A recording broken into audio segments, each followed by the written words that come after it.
الحمد لله رب العالمين وبه نستعينه على امور الدنيا والدين وصلى الله على سيدنا مولانا محمد وعلى اله وصحبه وسلم. اما بعد waxaan rabaa inaan halkaa ku soo dhaweeyo inaan uga jeediyo mahadcelin ilaahayga naqalka halkaa rasuulka amaada iskale. waxaa kaloo rabaa aqoonyahanada wasiirada xildhibaanada odayaasha dhaqanka gabdhaha Soomaaliyeed warbaahinta ayaan rabaa inaan halkaa uga jeediyo. waxaan ku salaamay salaanta 14 boqolka quraanka cadadiis ayaa assalaamu calaykum waraxmatullaahi wabarakaatuh. salaam kadib waxaan u malaynayaa ilaa saaka la hadlayay waxa aan toogtoogareynay odayaala cagta ku dhuftay. horta waxaan rabaa in halkaa uga mahadceliyo kale beesha Biyomaal beelaha halkaa ka soo qayb galay siday aan ugu soo sharafnay ayay u shaqan yihiin. Biyomaal aad buu u mahadsan yahay. waa in lagu daadaa waxaan rabnaa Biyomaal waxaan u malaynayaa annagu daris baan nahay.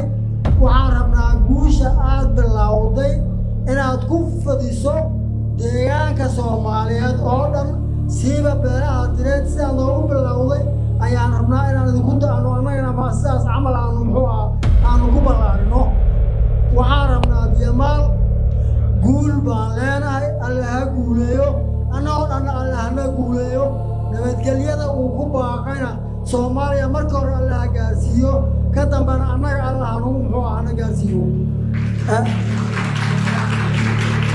intaas waxaa kaloo rabaa inaan ku xejiyo brofesoorka meel fiican buu ka hadlay. aniga mar baan la kulmay brofesoorka oo aan wada sheekaysan oo shiray.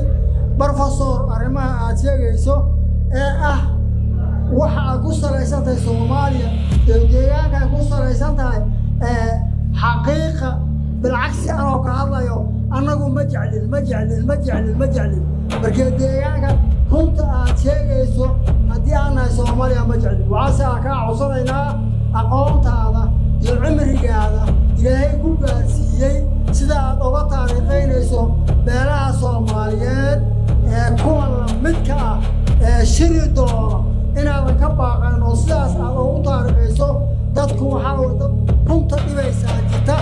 runta inaad na gaarsiiso annaga aan qaadano ayaan kaa codsanaya. waxaan rabnaa Biyomaal mar labaad iyo mar saddexaad ma hadda idinkaa iskale ilaahay baa mahadle. waxaan rabnaa waxa aad shanta casha aad aad ku maqan tihiinna wax Soomaaliya anfaco, wax dariska anfaco, wax deegaanka anfaco, wax Soomaaliya anfaco ilaahay ka dhiga. annagana waan sugaynaa haddii la yidhaahdo waana ka soo qayb gali doonaa. intaasaan ku soo koobayaa. assalaamu calaykum.